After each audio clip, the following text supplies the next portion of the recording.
Very good morning, good evening, good afternoon to everyone from across the globe, and hope you had a very nice weekend. So, my dear friends, and today we are going to learn about mental abundance. Mental abundance is something which we all need, or as well, because once the energy flows through the sahasrara, which is the spiritual abundance, it flows through to our mental aspects, then to our emotional aspects, and then to our physical aspects. So that is what we need to learn, to let the energy flow from above to below. So today we are going to learn about mental abundance. So there are 12 points, my dear friends, and let me start the presentation for you. Today we are going to learn about mental abundance.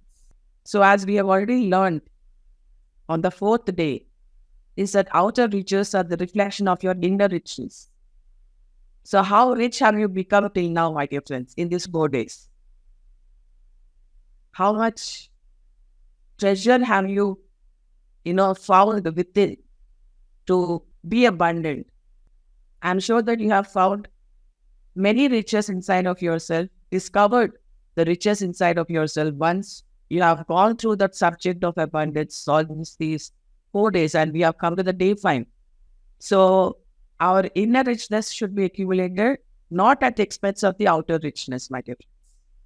Or the outer richness should not be accumulated at the expense of our inner richness. So that is how we need to go in.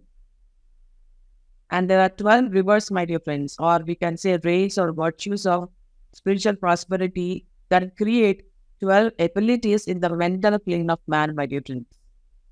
We have studied the 12 ways of or virtues of spiritual prosperity, isn't it, my dear friends? So those 12 virtues create 12 abilities in the mental plane. And those 12 abilities are a treasure for all of us, my dear friends, to find out and to explore ourselves or to work on ourselves. And what are these 12 abilities in the mental plane? So these are the 12 abilities or 12 sources or causes of great prosperity. And if you want, you can take a screenshot of this.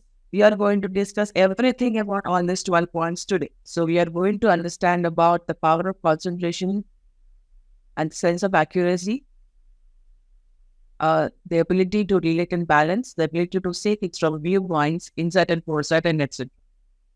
So these are the 12 abilities on the mental plane, my dear friends, which we need to learn today. The first one, my dear friends, is the power of concentration. How much is your power of concentration on anything that you say, you do, or think? We are talking only about the mental plane, my dear friends. So let us focus only on our mental body, on our mental plane, on our thinking, on our thoughts. Only on our mind, my dear friends. Let us focus only on our mind, as this picture says.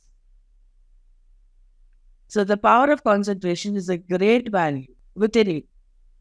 And when you're consciously in existence with your acts, words, and thoughts, you have concentration. Because all your acts and all your words and thoughts come from your mind. First, we think about it. And in the form of a thought, it comes out from your mouth. And because it comes from your mind, you act accordingly, because the mind is a functional character. When you're out of meditation, your mind functions, and that is how you function. Your body functions, your mouth functions, your hands function. Everything functions because the mind is working. And concentration is the ability to focus various rays, influences, and viewpoints and use them for the success of your goal. What does it mean by that? What are the various rays that we have learned about?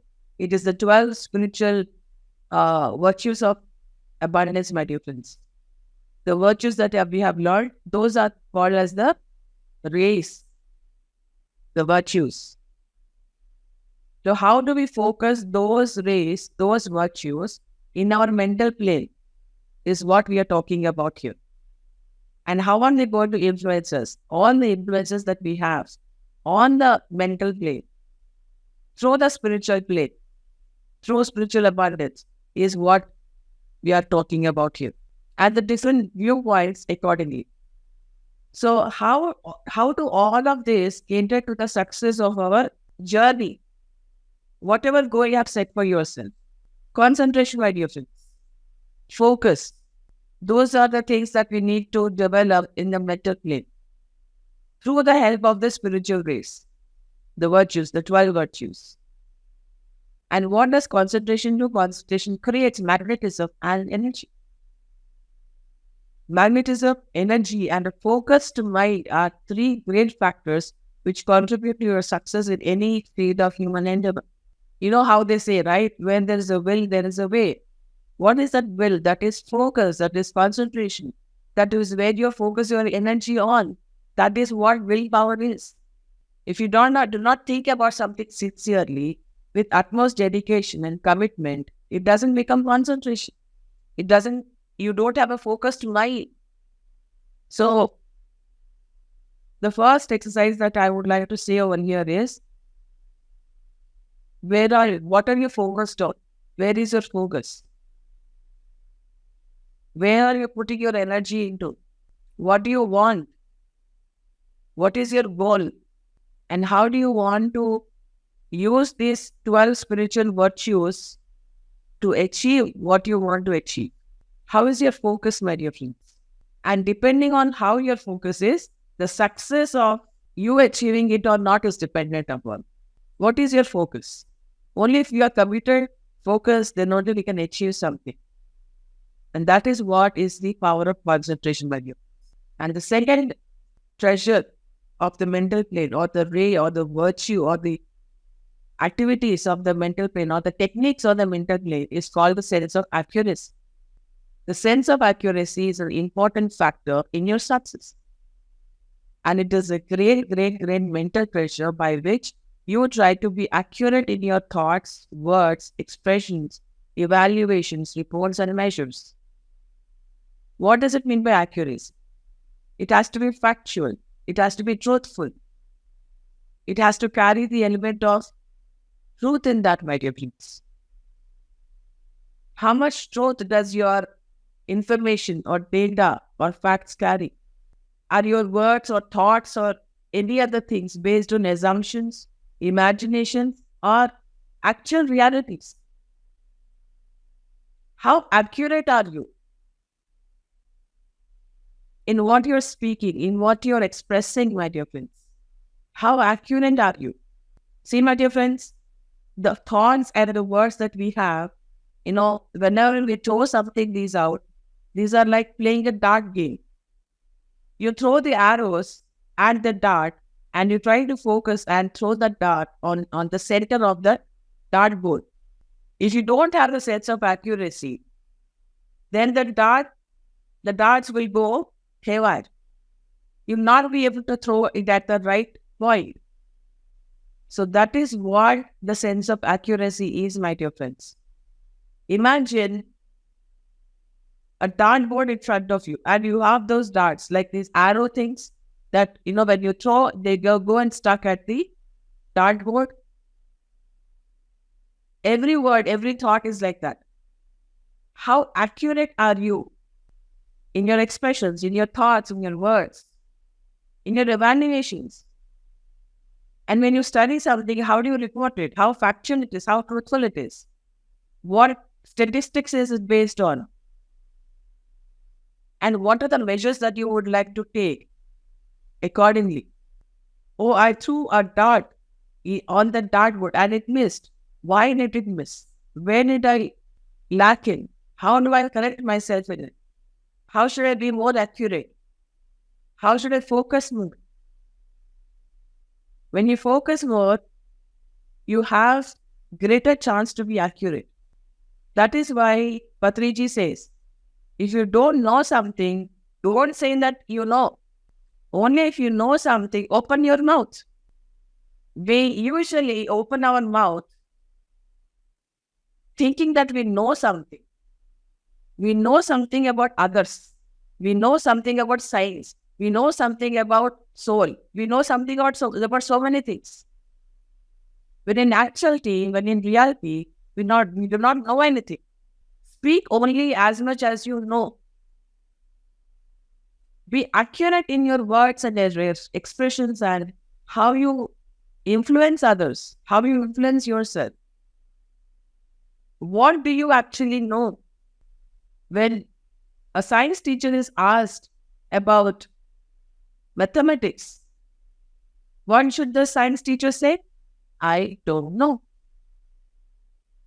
And if a mathematics teacher is asked about Shakespeare poems, what should the mathematics teacher say?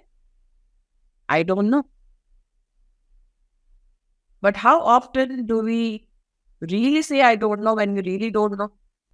We make many assumptions about ourselves, about other people, about everything around the globe. We make so many assumptions, imaginations that, oh, it must have been like this, it must have been like that. How accurate are you? See, all these things come from your mind. So our mind has to be very, very, very accurate and to the point. The mind should know where the thoughts are coming from. Where are your thoughts coming from? Do you know the source of your thoughts? Your thought can come from anywhere, from the news, from the past, from the pain, from your neighbor. What is the source of your thoughts, my dear friends? And how accurate are they? That is the most focal point over here, my dear friends. The sense of accuracy. And success demands accuracy, my dear friends. If you're not accurate, then you cannot be successful for a longer time. Everything that you do, say, think, act should be accurate. We should be mentally healthy to be able to focus our mind on something and to be accurate. We have to be mentally healthy. And all these things will make us healthy, my dear friends. All these points. So an accurate person builds his success on the rock of accuracy.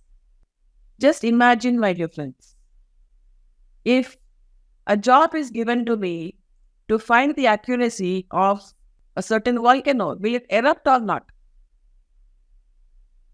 And I go back and say, I have got the information saying that this volcano will not erupt for 1 more year. And an eruption happens in the next 2 months. What is going to happen? People will die because of your wrong report, because of your wrong evaluation. So that grave a danger can be of your assumptions, of your imaginations, of your wrong analysis and wrong reports. It will not only influence you, but others as well. So how accurate are you, my dear? Very, very, very accurate. Thoughts are free. Words are free. But with great freedom comes great responsibility, my dear friends. So nature builds, sustains, and progresses in accurate measures. And everything that is inaccurate is refused by the forces of nature, my dear friends. Beauty is accuracy. Chaos is a state of inaccuracy. So how are you inside your mind? In what state is your mind in? Is it chaotic? Is it peaceful? Is it beautiful? Is it joyful? How is it? How have the mental how has the mental plane been influenced by the spiritual treasures that you have accumulated or you have cultivated? How? That beauty that we have learned to cultivate should flow into your mental plane. And that is how chaos goes away. So that is the second treasure of the mental plane, which is the sense of accuracy, my dear. And the third treasure is the ability to relate and balance. To relate and balance, my dear. And this is such a beautiful quality of mind which must be developed beginning from childhood. And that is why this particular subject is fit to be given to students, to children. And when we have the ability to relate, we enrich our life, expand our consciousness, and use many gifts of nature. The ability to relate and to balance, my dear, it's very, very, very important aspect of our mind. And when we know how to relate, we learn how to balance extremes and create equilibrium. And as Buddha said, middle path in everything. The middle path gives us the ability to balance everything, to relate everything. And to balance means to use forces constructively or to make forces constructive and goal-fitting. What do you mean by constructive? It has to be beneficial for you, and it has to be beneficial for everyone else, my dear friends. To use all your forces constructively. Either you love what you do, or what you do is what you love. So you are able to find the common denominator of various equations. And you are a person who the forces of nature obey. You obey the laws of nature. You obey the forces of nature. And that is how everything becomes constructive, my dear friends.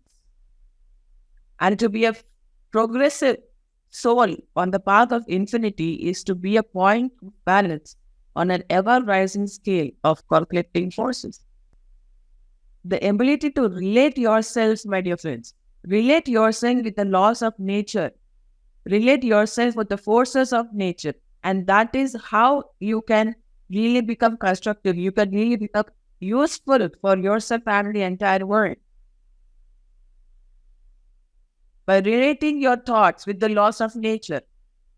And when you relate your thoughts with the laws of nature, when you relate your mind with the laws of nature, that is when you can really be in balance, in equilibrium. That is how you create balance, my dear friends. How do you create balance? By not going to extremes. And when you can relate to the laws of nature, the nature will make you balance. The nature will tell you how to be on the middle path.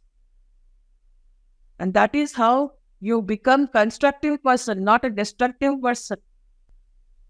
You will find the different various permutations and combinations and equations to be as constructive as possible, my dear friends. And why? Because you relate to the nature's laws and you obey them. That is why you are in balance and you are in equilibrium. You are not on the extreme parts of nature. You are in the middle path. You obey the laws of nature. And when you obey the laws of nature, when you relate to the laws of nature, you will not be in a conflict with yourself. And you will never be able to be influenced by conflicting forces. Because you have already learned the balance, the equilibrium. How to be in balance, my dear friends. And then we come to the fourth ability. The fourth ability to see things from various viewpoints, my dear friends, which brings great prosperity to the person who uses it. So I can give you an example over here as it is given at the bottom of the presentation, which is look at it from the bottom side, from the top side, from the side 1, from the side 2, from the side 3, from side 4, from inside. Just look at this globe, my dear friends.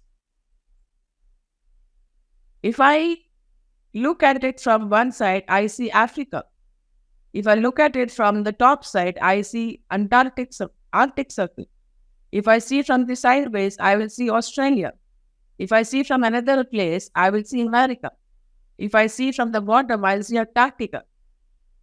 If I see from another place, I'll see China.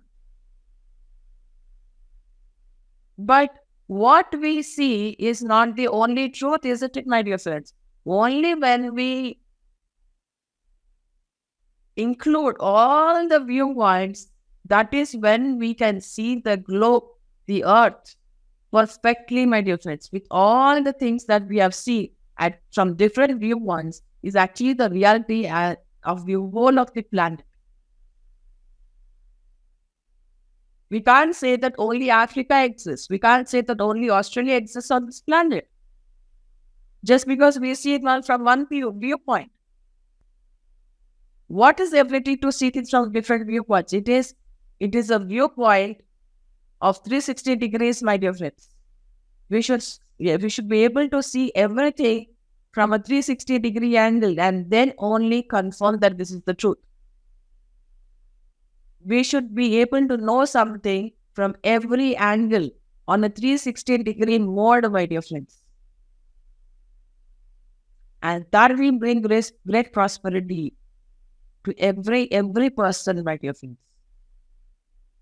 And all our failures are based on a certain viewpoint which we neglected or we had no chance to examine. If we missed out on seeing China, would that be complete? It won't be complete. Because only when China is also included, it will be a 360-degree vision, isn't it? Let us focus on all the aspects. A 360-degree vision is very, very important for us to examine something completely, fully. And that is how you also need to observe yourself, my dear friends. And things are used in the right place, in the right dosage, in the right conditions, by the right people, if they are observed from as many viewpoints as possible. Please read this sentence, my dear friends, properly.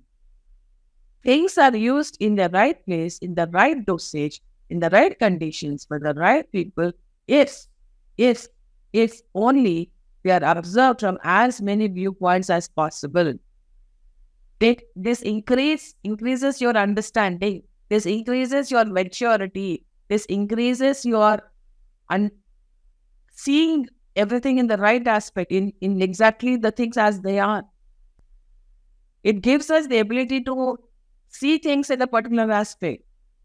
How to act, how much to speak, what to speak, whom to speak, who is the right person to speak to. How should I formulate my words? How should I formulate my thoughts? Only when we see everything from a different view, as many viewpoints as possible, will we be able to handle a situation or deal with the situation in the right way. We'll be able to relate with everything in the right manner.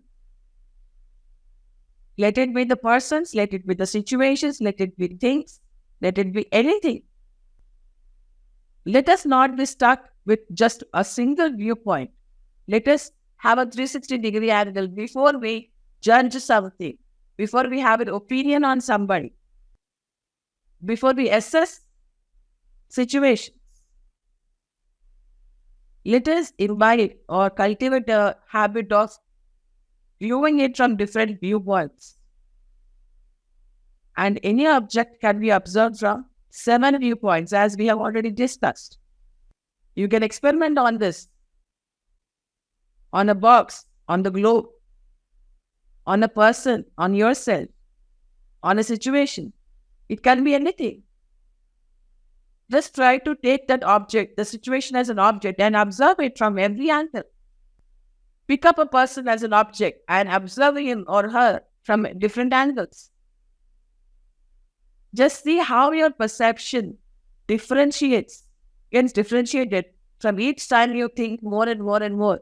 From each time you see that person in a different viewpoint. See how your mind changes, how your thoughts change, how your perception changes about everything. See, just experiment on yourself and others and situations and objects. Every time you see anything in a new viewpoint, your perception will change, my dear kids. And you will be able to understand it better and better and better. And that is what is the ability to see things from various viewpoints, my dear friends. And this is a great mental ability which very few people follow. If I think in certain way, I will believe that that is the only way to see anything. I will not consider the other viewpoints. the points that others have. If I have a viewpoint and somebody else has another viewpoint, we do not want to listen to that viewpoint because I have a viewpoint which I only see and that is the only truth. Why not consider the other's viewpoint also and see from their perspective? Why not? Why is it that only your viewpoint is right or truth? If I say that I see Africa, if Manusha sees from another side of the earth and she sees Australia, does it mean that she is wrong? And for Manusha, am I wrong? No, we are both right.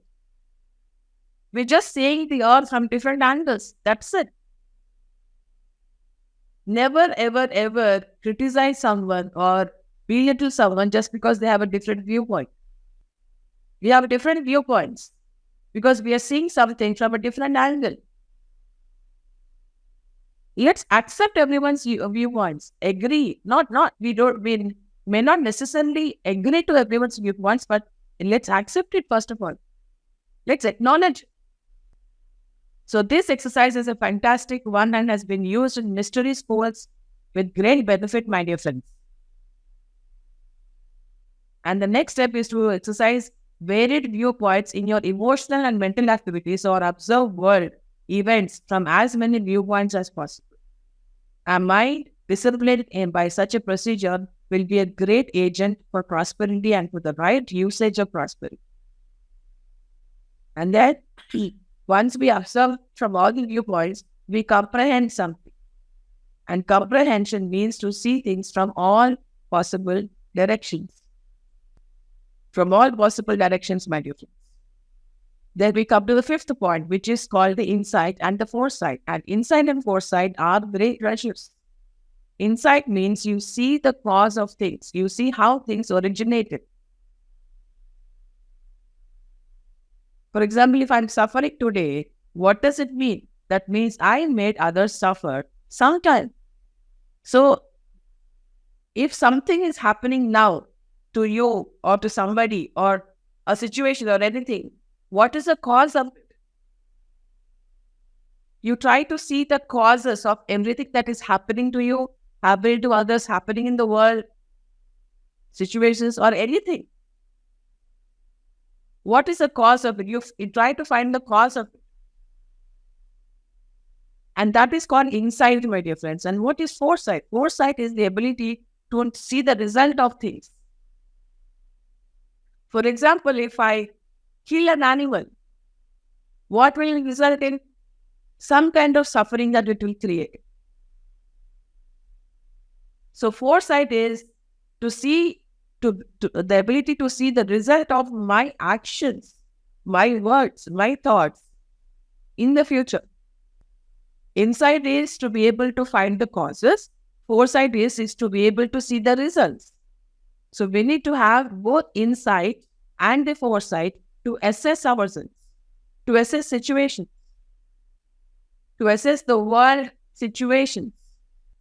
And foresight is related to the future, to the purpose. And insight is related to the plan and consciousness of forms or events. Why did that happen? And what will happen if I know this, say this, think this? That is called as insight and foresight, my dear friends. And the ability to think is a great treasure. To think means, what is the meaning of thinking, my dear friends? This is the definition of thinking. To think means the ability to relate your thoughts with the thoughts of others, or the ability to answer your questions and needs, and meet your needs on various levels. This is the ability to think, my dear friends. What is the ability to think? The ability to think means to relate your thoughts with the thoughts of others, or the ability to answer your questions and meet your needs on various levels. That is the ability to think, my dear friends. We might think, but we are not aware of what we are thinking, how we are thinking, what is the state of our mind, where are our thoughts coming from, what are our sources of thoughts, what is the ability to think, what is thinking. And once we think, we translate. How do we translate? The ability to translate the incoming flow of impressions, visions, and ideas and the subjective world and the thoughts sent by people into space. See, space is very, very big, and I can catch a thought which has been thrown out by Sharmishta. I can catch that thought, and I will think that that thought belongs to me. That thought came from my mind, but it's actually a thought which is thrown out into the space by Sharmishta. And I can throw a thought from my mind and it flows into the space and it will go to the person who has so and so attractive. The frequency of that person is attracting those thoughts. So my thought will go and get attached to Manusha.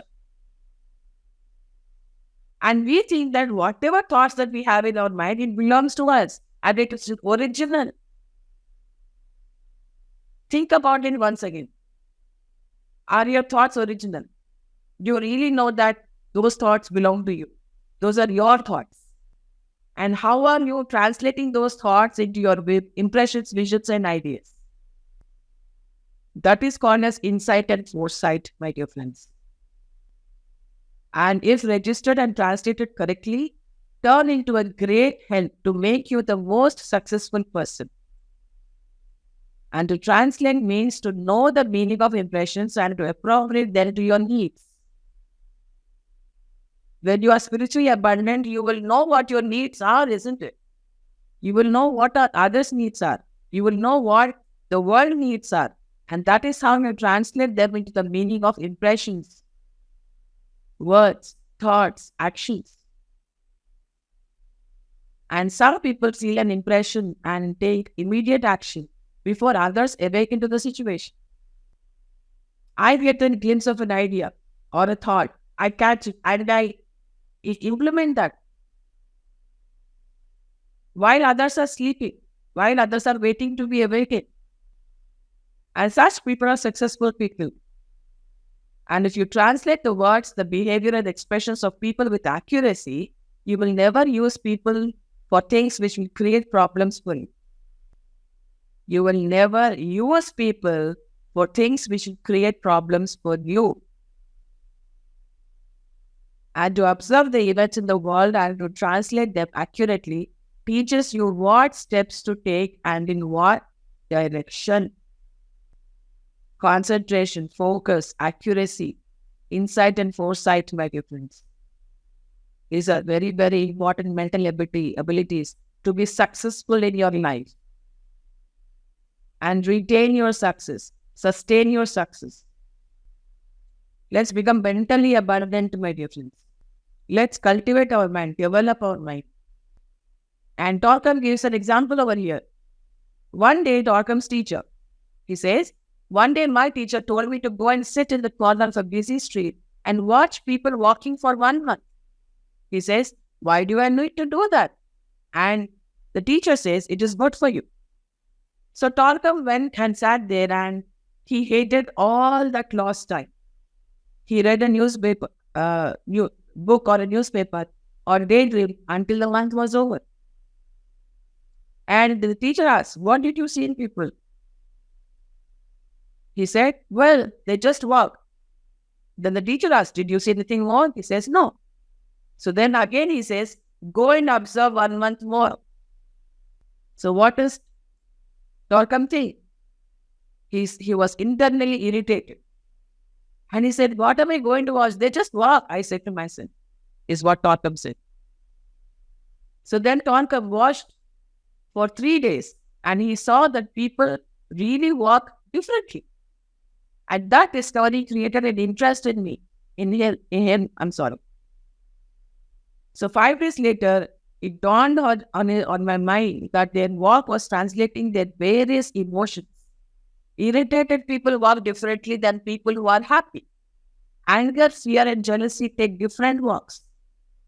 I was so interested that I wanted to stop everyone and affirm my discovery, is what he wanted to say. And he actually did it. So he did it with a few girls and boys, going directly to them and asking, why are you angry? Why are you afraid?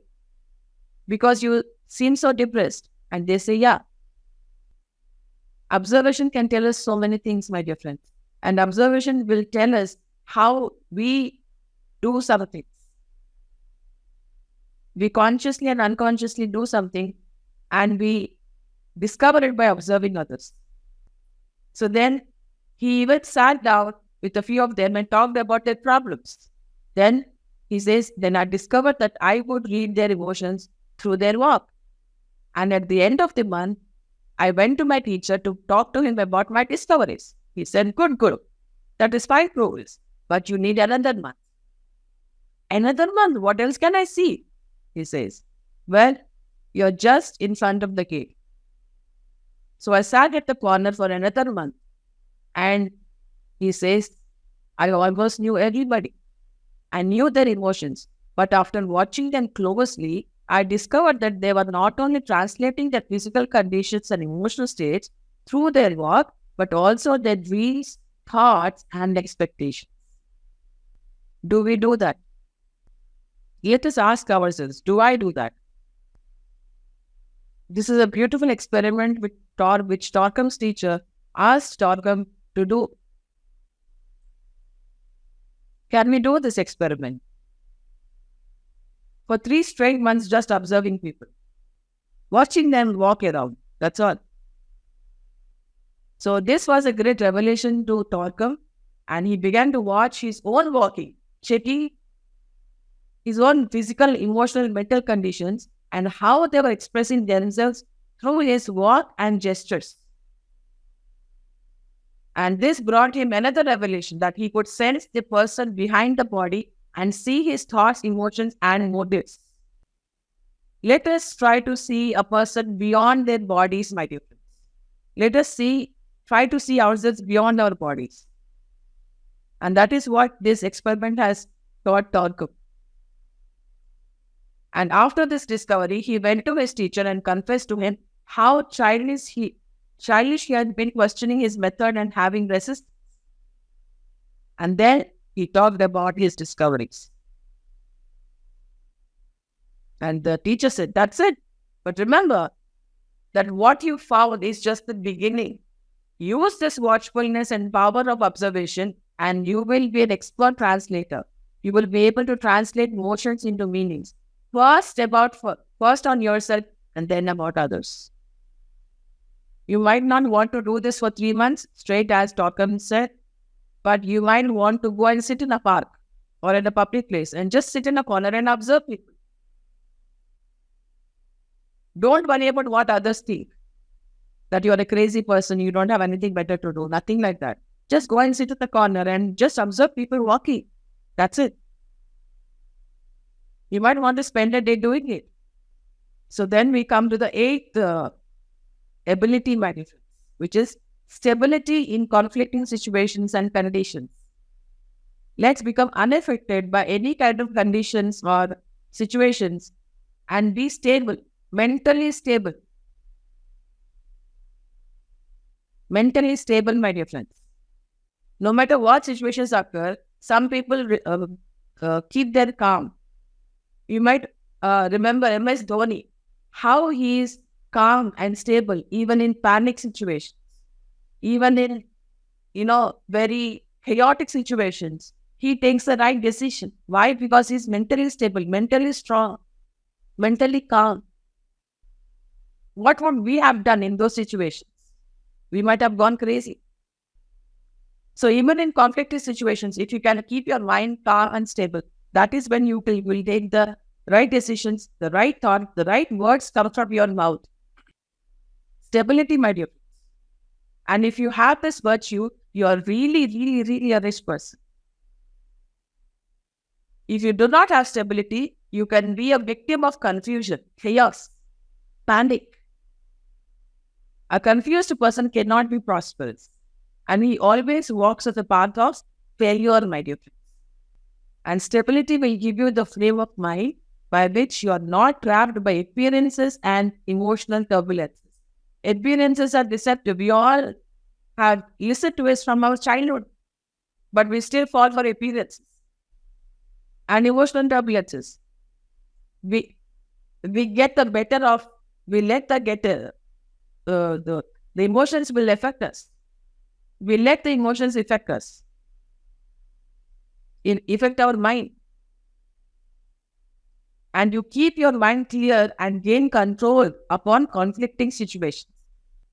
How do you behave? How do you talk in conflicting situations?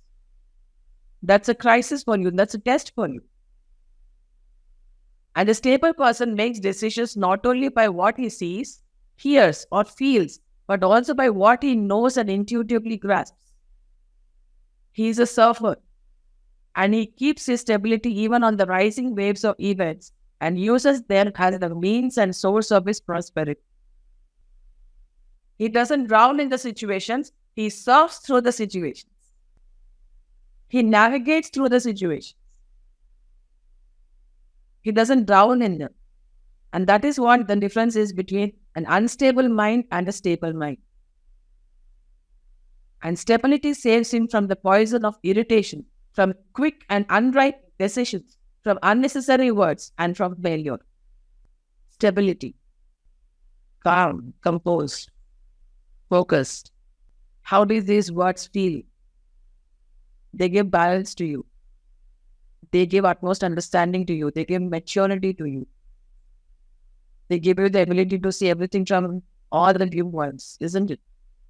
So that's the stability, my dear friends. Whatever may be the situation, wherever you are, we need to cultivate a stable mind. Stable mind, my dear friends. Stability is very, very important. Let's come to the ninth ability, treasure, is intellectual honesty. No one can enjoy his money, prosperity, and position if they are gained by dishonest means. Your ideas, intellectual honesty, my dear friends, your ideas, visions should be honest. And intellectual honesty creates fundamental success which lasts forever.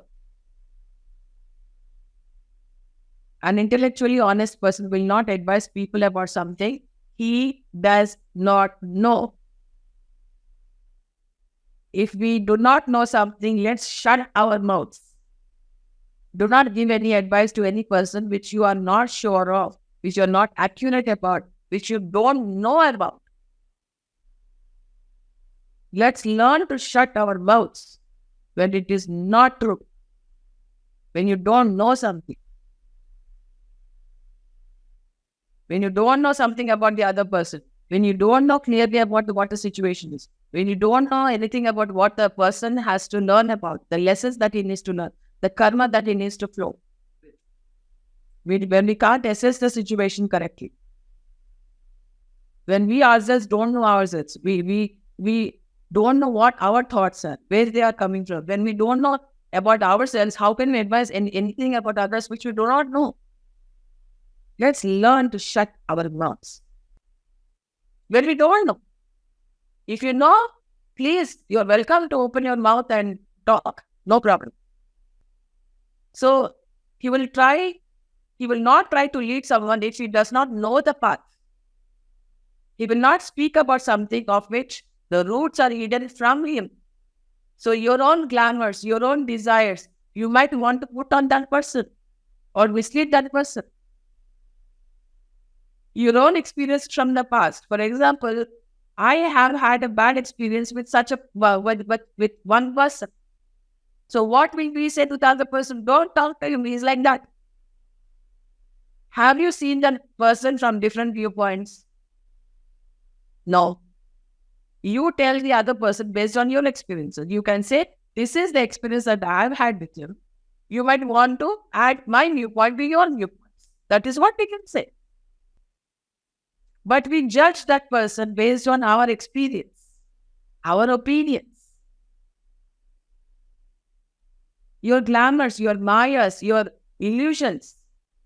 We put it out on somebody else as if we know everything. So he will not imitate or lie mentally to himself or the others. An intellectual person does not lie to himself or others. An intellectually honest person does not lie to himself or others. If I don't know something, I don't know something. Period. Full stop. We don't have to lie to ourselves and others, saying that we know something. So an intellectually honest person does not decorate himself with the feathers of others. And he does not try to shine by the lights of others. I can give an example of a peacock and a crow. Okay? There is a peacock and a crow in the jungle. As you've seen this beautiful peacock on the picture. The peacock looks so beautiful, isn't it? So there's a crow which comes in and says that, oh my God, that peacock is so beautiful. I want to be like a peacock. I want to look like a peacock. I am so ugly. Nobody's looking at me. Nobody's watching me, but everybody's looking at the peacock. Sure, he is so beautiful.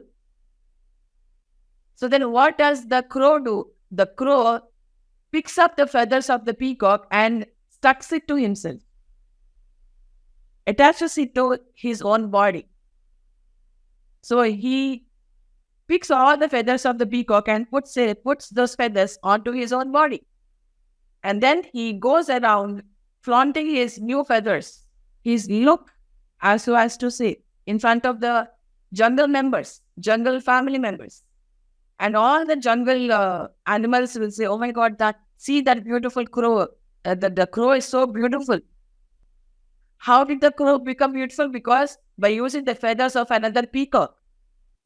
And the crow is so happy that everyone is looking at him because of the peacock feathers that he has stuck on him. And then, as he walks through the forest by admiring the jungle animals, a blow of wind comes through and that wind blows off all the feathers off from the crow. So now what the crow is? He is appearing exactly as the crow is. The ugly crow, as he thinks about himself. So let us not decorate ourselves with others' feathers and think that we are a saint, we are beautiful, we are successful. No, we can't be. It is only because of our own efforts that we will become successful or beautiful or enlightened or anything. I hope this point is clear. And such a virtue is a great help in business. And if you sell something which you do not believe has value, you're intellectually dishonest. And dishonesty leads you to failure because it creates cleavages in your very nature and brings confusion and doubt within you and others. See, if I'm a doctor and if I'm giving crocin to you because you have a headache, and I myself as a doctor do not believe in the tablet called crocin, what does it mean? And intellectual honesty is a great, great, great mental treasure, my dear friends. Let's be honest on our mental sphere. Is there honesty in our mind? Intellectual honesty, my dear friends. This is a great virtue that everyone should have and become abundant in our mental treasures. Then we come to the 10th power, ability, treasure, whatever you might want to call it. The 10th power is the power of creativity. And this is the ability to express and manifest your inner divinity, the spiritual treasures that you have cultivated in your heart, in your being. And the moment that you have become divine, you need to express and manifest your inner divinity, my dear friends. Once you have cultivated all the 12 treasures or virtues in your spirit, in your soul, in your heart, in your being, you have become divine. And now it is time for us to express and manifest your inner divinity. The ability to express and manifest beauty, goodness, truth, and simplicity. The cultivation happens in your spirit, in your heart, and the expression and manifestation happens in your mind. And creativity means to transmit the divine plan and the divine purpose and to translate the divine will. We have our own individual plans, individual purposes, and individual wills. But when we become spiritually abundant, we go according to the divine plan, the divine purpose, and the divine will, so that we manifest the divine will, the divine plan, and the divine purpose onto this earth. And that is what we need to cultivate creatively. And creativity is the ability to do things in your life differently than what others have done in the past. Not to create an image for yourself, but because that is what you are. You are being and the divine person. My style is different. Manusha's style is different. We are all creative people, doing things creatively in a different way. But both of us are manifesting the divine will, the divine purpose, and the divine plan onto this earth in our own creative ways, isn't it? Just because our ways are different, that doesn't mean that she's wrong or I am wrong. We are just creative people, doing things in a creative way. So creativity means to have new approaches to people, to events, to conditions. And creativity means constant renewal of the power of observation and synthesis. Synthesis, my dear friends. How do you create this painting that you see right now? When you get all the colors together, when you get your brushes together, then only you can paint something so beautiful. Get everything together. Get yourself together. Then you can paint a beautiful painting like this. Try to paint something, my dear friend. This is another exercise that I want to give to you. Try to paint something. You don't have to be an artist. You don't have to be anything. Just get some colors and try to paint something out of it. Do some painting, drawing. It will increase your creativity. This is an exercise that everyone should do. You don't have to be an artist, my dear friends. You don't have to be a painter. You don't have to be a drawer. Just get some colors and start painting, just like you have done in your childhood. You've tried your hand of various things, isn't it, when you were a child? Try doing some painting. And then we come to the 11th point, which is the ability to analyze and synthesize. You try to see in detail and then bring the details together and form a whole. So you have seen the earth from different viewpoints. Now it is time to bring a synthesis out of what you have seen from different viewpoints, to bring a 360-degree angle and make it a globe of different continents. So that is how, when you bring your details together and make a whole out of it. Bring the wholes together and compose what? A synthesis. And to synthesize means to bring things together in such a way that they do not lose their individual beauty. Their individual beauty, my dear friends. Africa is beautiful, Australia is beautiful, India is beautiful, America is beautiful. Without losing their own beauty, let's bring everything together. Even if you think that that particular aspect is bad or you do not like it, we are above our emotions.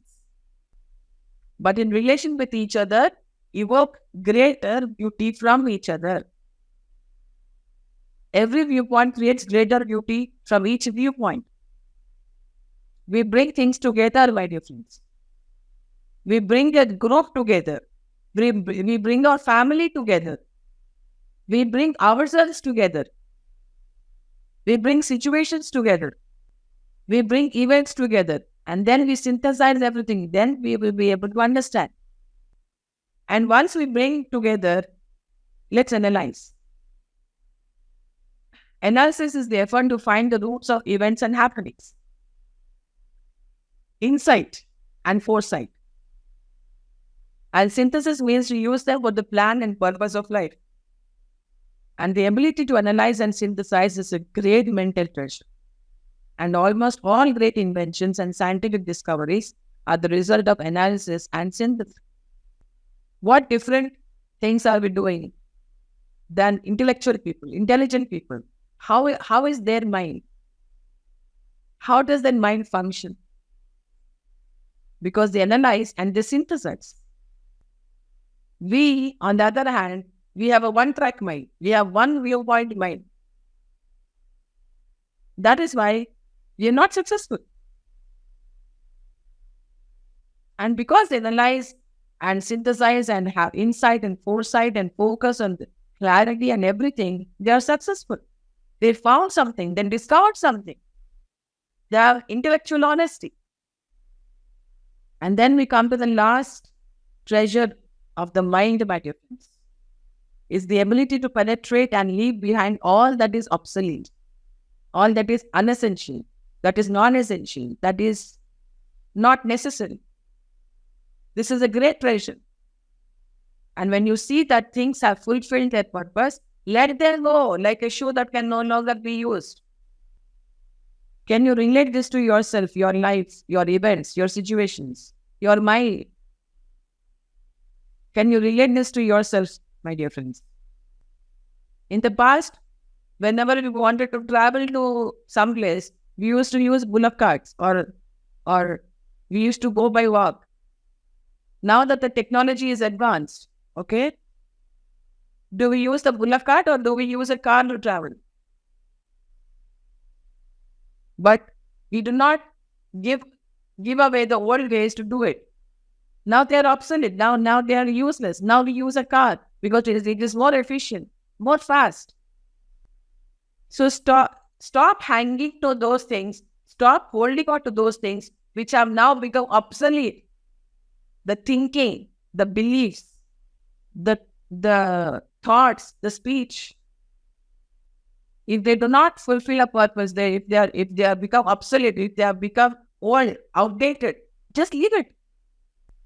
Let's keep upgrading our mind, updating our mind with new things. That is how our mind becomes sharp and beautiful and updated.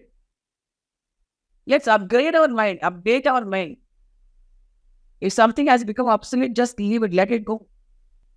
Old ways of thinking, old ways of talking, old, usual ways of doing it. If they have become obsolete, just let it go, is it? And there are many kinds of forms that have lived their lives and must go. But we hang on to them. And those who hang on to obsolete forms cannot enjoy abundance and prosperity because they live in the past and not in the future. If we are living in the past, we cannot be successful in the future. Because that is what is our present, isn't it? In the present, we are living in the past. So how can our future be abundant and prosperous? So prosperity is a contact with future abundance.